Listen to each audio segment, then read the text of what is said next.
Okay, recall that the half-life of an isotope is the amount of time required for half of the isotope to decay. So if you start with, let's say, 2 grams at time t equals 0, then you record the time until you have 1 gram left, and at this time you will say this is the half-life. So you just watch it until it decays to half of its mass, and then you say that it reached its half-life already. Okay, so now you are observing a radioactive isotope at 1 p.m. So we'll take this as our initial time, t equals 0. And it seems like we will be counting in hours. There are 20 grams of this isotope. So we can say that the remaining amount after t hours, so they're giving us that R at 0 is 20 grams. Good. And at 5 p.m., so let's see, this will be what time? T equals, if 0 was 1, we need to 4, add 4 more, and you'll get t equal 4. And so they're telling you that R after 4 hours is equal to 18.5 grams.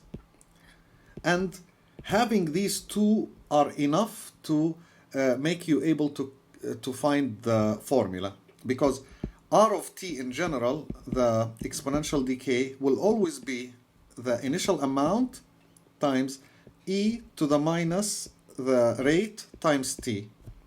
And right now they gave us R of 0, they said it's 20, and so we have 20 e to the minus kt. That is R of t. This is the formula, but we need to find k. K is unknown, and to find it, so what is it? To find it, we're going to use the second point. So already we used the first point to get the initial amount, and now we use the second point that when t is 4, R is 18.5 to find k. So look how we will do this. You will say that R of 4 is given, look just up here, it's given as 18.5. But on the other hand, R4, if we use the formula, it will be 20 e to the minus k times t, which is 4 in this case. We're using 4. That's why you will replace this t by 4. This t here, you put 4 instead of it. And so, let me write things clearer. So this means 18.5 over 20. Actually, yeah, you can divide by 20 both sides, equals e to the minus 4k. Take the reciprocal. I prefer to see e with a positive power. So you can say 20 over 18.5. If you take the reciprocal, it will be e to the 4k. So it's just switching this with this. And here, this you can see it's the same as 1 over e to the 4k. And so when you switch, you get e to the 4k. Yeah, over 1, but you don't write the 1. And so take ln of both sides. Apply ln. You'll get that ln of 20 over 18.5 equals 4k. Because if you apply ln to this, the 4k comes down. And so the k is just 1 over 4 ln of this 20 over 18.5. So we found k. Of course, you want to know approximately what is this number. We will see it in a second. They're asking us what is the half-life of this isotope. Half-life, it means when do we find 10 grams. Okay, so first let's now say therefore our function now is R of t equals 20 e to the minus kt. So you see the k here. I'm not going to write the entire thing. I'll just simplify it. I'll write it as a decimal. We might lose some accuracy, but it's better than writing this all the time. But for you, just keep it this way. If you have your calculator, you can compute it easily. 18.5, and you can insert it as it is like this in the formula. Yeah, so K is approximately 0.0. Let's take more, like 195. Let's take 4 digits. So I'll put this here, 0.0195. Okay, and what? T, of course, because KT. You see, you wrote K and then you have to multiply it by T. So this is the formula for our function. So we found it. Now you can solve any question using this formula. Okay, so the question is the half-life.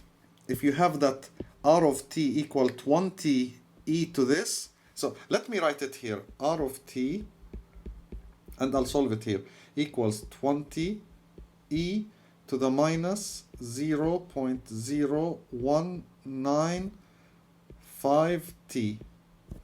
Okay, and we're asked to find when is this equals 10. This equals 10 grams at what time? So what time should I put in here so that this formula gives me 10 grams? Because I started with 20. I want to know at what time it will be 10 grams, so half of what I have left. So all what you have to do is you say R of T, I need to make it equal to 10 grams, but on the other hand, I have the formula, is 20 e to the minus 0.0195 t. And so divide by 20, you'll get half equals e to this 195t. Take reciprocals. E to the 0.0195t equals to 2. This is when you take reciprocals, yeah? I explained it before. And now take ln of both sides. The number comes down times t equals ln of 2. And finally, the last step is what is t? T will be ln 2 over k, the 0.0195. This is the half-life. And so, in fact, you see the answer that I have here. This is the precise k. So now I will do ln 2. In fact, I'll do it as a fraction. Ln of 2 divided by the answer. So that's k, equal 35.56. So approximately 35.56 what years? It will take approximately 36 years for it. What years? Hours. Here we're doing hours, yeah. I was thinking of something else, of decaying isotopes, carbon-14, that was longer, the half-life of carbon-14. But they're talking here about other ones that could be much less. So in this case, 10 grams will remain after not years, but hours. So this is like 36 hours. So approximately, this is approximately 1.5 days, 1.5 days. So the half-life of this isotope, of our isotope, is around 1.5 days. So if you have whatever amount of it, so here you started with 20, leave for 1.5 days and come back, it will be 10. Then leave for 1.5 days and come back, it will be 5. Leave for 1.5 days and come back, it will be 2.5. And you see, this is why it's nice to know the half-life of an isotope. Then you can know how much of it will be left after the amount of time that you measured, whichever one. Sometimes the half-lives could be given in years, sometimes in hours, sometimes in seconds, and sometimes in billions of years.